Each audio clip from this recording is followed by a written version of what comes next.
Subscriber है, उन्होंने Insta पे मेरे को कुछ कंसर्न जताया कि कुछ तो हमको मजबूरी लग रही है जिस वजह से ये सब हुआ है।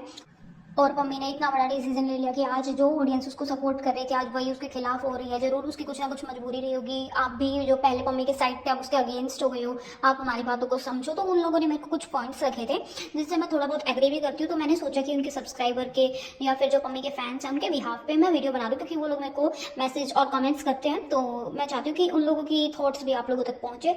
तो हालांकि अब एक मम्मी का जो फ्रेंड है, क्लोज फ्रेंड बोले या फॉलोअर बोले, जिसकी मम्मी से बात हुई थी, उसकी एक रील अभी वायरल हो रही है और उसने ना कुछ फैक्ट्स रखे हैं। मैं चाहूंगी आप जो उसके फ्रेंड ने बातें बोली है वो सुन लो। तो मुझे भी एकदम से बहुत बुरा लगा। मैंने कहा यार पम्मी यूँ क्या हुआ। तो लोगों के मैसेज वैसेज आए, भाई ऐसा सब बात है। मैंने एकदम से मैसेज करा पम्मी पास। मैंने पम्मी यार ये क्या सीन है। पम्मी ने मुझे जो है दो एक मैसेज करके कही भाई कॉल कर लो। मैंने कॉल वॉल कर ली। उसके बाद पम्मी ने मुझे सारी विस्तार से बताई। भाई केस है, कोर्ट है, कचहरी है, माँ है, बाप है, फैमिली है, भाई बेटी भी है। अब मैं कब तक भाई आई में लगा रहूंगा, रोज वो मैं वीडियो बनाता रहूँ, ऐसा करता रहूँ, करता रहूँ। मैंने पम्मी पहले देख लेता। अब वो भैया देखना कहाँ है, जा आदमी ने लव मैरिज करी, अपने परिवार की न सुनी, अपने परिवार के खिलाफ जाए भाई शादी कर ली, तो वो आदमी किसकी मान सके। और उसके साथ एकदम से ये सारी चीजें देखने को मिल जाता हो तो भाई भयंकर पागल हो जाओ। तो आदमी मार देता तो कहते यार यार तो गलती करती मार दी। और मर जाता तो कहते यार तो डिवोर्स विवोर्स ले लेता, अपनी जिंदगी तो जी लेता, बेटी मिल जाती है, ऐसा मिल जाता, मतलब सब तरीके की बात। मरण हो जाता है उसका और उसके परिवार का। हम उसके अच्छे करने के लिए तो उसके साथ है। जब भी तो कहे भाई पम्मी तेरे साथ है, कोई बात ना, तो जो है कोई गलत स्टेप मत उठाइए। आज पम्मी का हो सकता है अच्छा समय हो सकता है वो किसी ऐसी चीज में फंस चुका हो। सब आप समझदार हो, फंस चुका हो, नहीं बता रहा हो बेचारा। बहुत चीज है एक इंसान के साथ, बहुत सारी चीजें हैं। और ये देखो कि उसको कितना बड़ा दिल है कि उसने सब चीज देखने करने के बाद वो रेडी होगा कि चलो जो चीज हो गई उसे खत्म करो, फाइनल करो। ठीक है जी। हम जब समाज जो अच्छे समय में उसके साथ हो तो आप सबसे यही रिक्वेस्ट है कि उसके बुरे में भी और अच्छे में भी अब उसके साथ रहो। जब रहे तो अच्छे में भी रहे, तो बुरे में भी रहो, बुरे में रहे तो अच्छे में भी। ठीक है जी। और उसने क्या पागल बना दिया भैया, कुछ भी नहीं पागल बनाया। उसकी अपनी पर्सनल लाइफ है, उसने जो डिसीजन लिया कुछ ना कुछ सोच समझ के तो लिया होगा। अब जो तुम आज पूछना चाह रहे हो सके वो बात भगवान न करे 2 महीने बाद 4 महीने बाद निकल कर आवे कि किस जाल में फंसाया गया, क्या मजबूरी। भाई एक इंसान कब निकल कर आवे कि किस जाल में फंसाया गया, क्या मजबूरी। भाई एक इंसान कब दबता है, मजबूरी में या बुरे समय में ही दबता। ठीक है जी। बस हम तो भगवान से भाई ये सबसे कि भैया अपने उसकी बेटी मिल जाए और वो अपने साथ रहने लगे, म्यूचुअल डिवोर्स भी खत्म करवा के वो दोनों साथ ही रहे। ठीक है जो होगा भैया गलती इंसान से ही हो, और आज के टाइम में कोई दूध का धुला ना हो भैया, कोई भी। ठीक है भाई, सब ठीक है अपनी जगह, सब अपनी लाइफ है जी रहे हैं। हम हो तुम हो कोई भी हो, सब ठीक है अपनी जगह। जैसी जिसकी कट रही है, किसी की बाहर आ जा, किसी की बाहर ना आती, काट सब रहे अपनी जिंदगी। ठीक है जी। बस ये भैया कोई भी वीडियो बिना जाने पहचाने, बिना कुछ सुने, बिना माइंड का यूज करे भाई। बस ये है कि गलत वीडियो मत बनाओ। बाकी वो भी आपका छोटा बड़ा भाई जो भी, आप सबसे हाथ जोड़ के यही रिक्वेस्ट है। ठीक है जी। बाकी देखो कल को सुसाइड कर लेता है, कल को कुछ इतना गलत हो जाता है उसके साथ, तो बस वो ये 2-4 दिन आदमी देखो कुछ ना करते, स्टोरी जिंदगी खराब होती है उसके माँ बाप की, परिवार की, बेटी की। ठीक है जी। बाकी और न होती किसी की भी। बाकी आप सब समझदार हो, आपको सबको सब पता है। ठीक है, राम राम जी। अगर कोई गलती हो तो माफ करना। तो आप लोगों ने ये रील ध्यान से सुनी तो होगी, आप लोगों ने ये भी देखा होगा। इनफैक्ट इस लड़के की है ना मम्मी से कॉल पे और मैसेजेस में बातें भी हुई हैं। इतना सब होने के बावजूद वो कुछ हिंट्स दे रहा है कि क्या पता उसकी कुछ मजबूरी रही हो, क्या पता कुछ ऐसे स्ट्रॉन्ग रीजंस रहे हो जिसकी वजह से मम्मी को स्टेप लेना पड़ गया। वरना वही चीज जिसपे वो सबसे ज्यादा ट्रोल हो रहा है कि तुमने बहुत बड़ी बड़ी बातें बोली थी कि अगर वो लौट के भी आएगी तुम्हारे पास या माफी मांगेगी तो तुम अब माफी नहीं दोगे। लेकिन उसके फ्रेंड ने उससे कॉल पे बातें की, फिर भी वो कुछ हिंट्स दे रहा है, जिस तरीके की बातें बोल रहा है कि कुछ तो बहुत बड़ा रीजन रहा होगा, कुछ तो राज है जो राज है, कुछ तो ऐसे रीजंस है जो सामने भी नहीं आए हैं। और ऐसी बहुत सारी चीज़ें हैं जो शायद अंदर अंदर हो रही है और पम्मी ऑडियंस को ना बता नहीं रहा है। और पम्मी के ऑडियंस का कंसर्न होना भी यहाँ बनता है, क्योंकि देखो अगर सच में नोना की वजह से ये पैचअप हुआ होता तो प्रेरणा ने अब तक पम्मी को नोना से मिलवाया क्यों नहीं है। ऐसा तो नहीं है पम्मी का मन नहीं करा होगा, उसका मन तो नोना से मिलने का करा होगा। लेकिन क्या प्रेरणा ने अपना प्रॉमिस पूरा किया?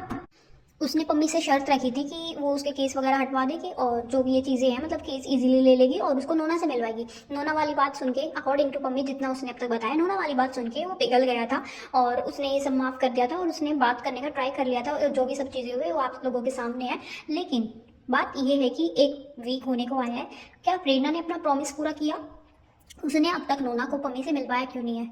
क्या प्रेरणा सच में दोबारा फिर से माइंड गेम तो नहीं खेल गई है जैसे उसने लास्ट टाइम खेला था? एक बार उसको पहले मुरथल हवेली पे मिलने बुलाया था, हमने खुद देखा था, उसके हाथ पे हाथ मारे थे, उसके हाथों में हाथ थे, उसके साथ पिक्स क्लिक करवा रही थी और फिर उसने पम्मी का काट दिया था। क्या उसने एक बार दोबारा से पम्मी के इमोशंस का यूज़ तो नहीं किया है? जैसे कि पम्मी का जो फ्रेंड है इसने कहा कि बच्ची के नाम पे इमोशंस का यूज़ किया है। कुछ ऐसा तो नहीं है जो राज मम्मी ने ना अभी किसी को बताया नहीं है और उसके फैंस भी कंसर्न है इस बारे में कि दीदी कुछ तो रीजन होगा जिसकी वजह से मम्मी ने इतना स्टेप लिया है, वो लोगों की गालियां सुन रहा है। क्या प्रेरणा का इंटेंशन ये तो नहीं था कि पम्मी को ना जो अभी इतनी ऑडियंस सपोर्ट कर रही है, सबको पता था अगर ये दोबारा से बात करने का भी ट्राई करेगा ना तो पूरी की पूरी ऑडियंस जो अभी उसके साथ है वो खिलाफ हो जाएगी। तो क्या प्रेरणा यहाँ तुरुप का इनका खेल गई? क्योंकि आप लोग खुद सोचिए, जितने भी एफर्ट्स हुए, जितनी भी चीजें हुई ना, पम्मी की साइड से हुई हैं। पम्मी ही उसको समझाते हुए जा रहा था कि एक नहीं है उसकी, मतलब इतना कुछ होने के बाद भी उसको समझा रहा था, चाहे मतलब एक इंसानियत के नाते समझा रहा हो। हाँ, वो टीटी जी की बात कर रहा था, उस रिकॉर्डिंग वो जो वायरल हुई है उसकी बात मैं कर रही हूँ। फिर जो वीडियोस डिलीट की वो भी सिर्फ पम्मी की साइड से हुई, मैडम जी की साइड से नहीं हुई। अगर उसको अपनी फैमिली की इतनी ही पड़ी होती या कि सोशल मीडिया पे सब रहता तो वो खुद भी वीडियोस को डिलीट करती, लेकिन वीडियोस डिलीट हुई सिर्फ पम्मी की साइड से। जितनी भी फॉलोइंग लिस्ट थी पम्मी की इंस्टा पे गर्ल्स की, वो सारी हट डिलीट हो गई। उसका रिश्ता भी खराब करवा दिया। पहले जब पम्मी ने इतना कुछ बोला भी नहीं था, फिर भी उससे और उसकी माँ से पूरे सोशल मीडिया पे माफ़ी मांगी थी। जब वो पम्मी नंबर डाके उसमें पॉडकास्ट में गया था तब उस लड़की ने इसको माफ़ नहीं किया था, लेकिन अब इतना सब सुनने के बाद इसने इजीली इसको माफ़ कर दिया, क्योंकि इसकी लाइफ में, पम्मी की लाइफ में कोई लड़की आ गई थी। और सुनने में तो आया है, नताशा लाइव आई थी इंस्टाग्राम पे, उसने बताया है कि प्रेरणा ने उसको कॉल करके धमकी दी थी कि मेरे हस्बैंड से दूर रहे, वो मेरा पति है। और बाकी की जिन लड़कियों को वो फॉलो करता था उन सबको भी प्रेरणा ने धमकी दी है। और उसमें पम्मी की गर्लफ्रेंड भी शामिल थी जो उसकी होने वाली वाइफ थी, उसको भी प्रेरणा ने कॉल करके धमकी दी है। तो जैसे ही पम्मी की लाइफ में कोई लड़की आई, प्रेरणा ने सब तमाशे शुरू कर दिए। जितने भी एफर्ट्स हुए सिर्फ पम्मी की साइड से हुए। वीडियो डिलीट की पम्मी ने की, बैक स्टेप लिया पम्मी ने लिया, नोना से नहीं मिल पाया पम्मी ने मिल पाया। प्रेरणा ने तो अपना कोई भी प्रॉमिस पूरा नहीं किया है ना। सारे एफर्ट्स पम्मी की साइड से ही लगे हैं। वो लड़कियों को अनफॉलो करना हो, अपनी गर्लफ्रेंड से दूर होना हो, जितनी भी चीजें हैं सिर्फ पम्मी की साइड से क्यों है? मास्टरमाइंड प्रेरणा ने यहाँ क्या किया है? सबसे बड़ा क्वेश्चन कि पहले जब इतना कुछ नहीं हुआ था उसने तुम्हारी मम्मी को या फिर तुम्हारे भाई बहन को इतना गंदा नहीं बोला था, जस्ट थोड़े बहुत पॉइंट्स रखे थे कि इसकी मम्मी रीजन है हमारे घर तुड़वाने का, तब तुमने उसको माफ नहीं किया। लेकिन अभी उसकी लाइफ में गर्लफ्रेंड आ गई थी, वो अपनी लाइफ में खुश था, मूव ऑन हो रहा था तुमसे निकल के, वो तुम्हारे ऊपर वीडियोज भी नहीं बना रहा था, अपनी गर्लफ्रेंड के साथ बिजी था, तभी तुमको वो मिलता है और तुम उसको माफ कर देती हो। तुम उसका यूज कर रही हो। अब ऐसा पम्मी के फैंस का कहना है, हो सकता है वो लोग करेक्ट भी हो, मेरे को उनकी बातों में लॉजिक भी लग रहा है। ऐसा नहीं है कि मेरे को उनकी बातें वैलिड नहीं लगी, मेरे को लगी है, इसलिए मैं ये वीडियो आप लोगों के साथ शेयर कर रही हूँ। क्योंकि हाँ, सोचने वाली बात यह है, प्रेरणा ने अब तक नोना से मिलवाने का पम्मी के साथ करा हुआ वादा पूरा नहीं करा। अब तक प्रेरणा के चैनल पे वो सब व्लॉग्स हैं डिलीट किए, तो वो व्लॉग्स जो इसने हैप्पी मैरिड लाइफ थी और हैप्पी मैरिड लाइफ दिखा रही थी पम्मी के साथ, और ऐसा कुछ तो किया है इसने जो पम्मी का दिल भी पिघल गया, ऐसा उसका दोस्त इनडायरेक्ट हमको हिंट दे चुका। अब देखना ही होगा कि पम्मी ये सब चीज़ें बताएगा या नहीं बताएगा, अपने मन में रख लेगा।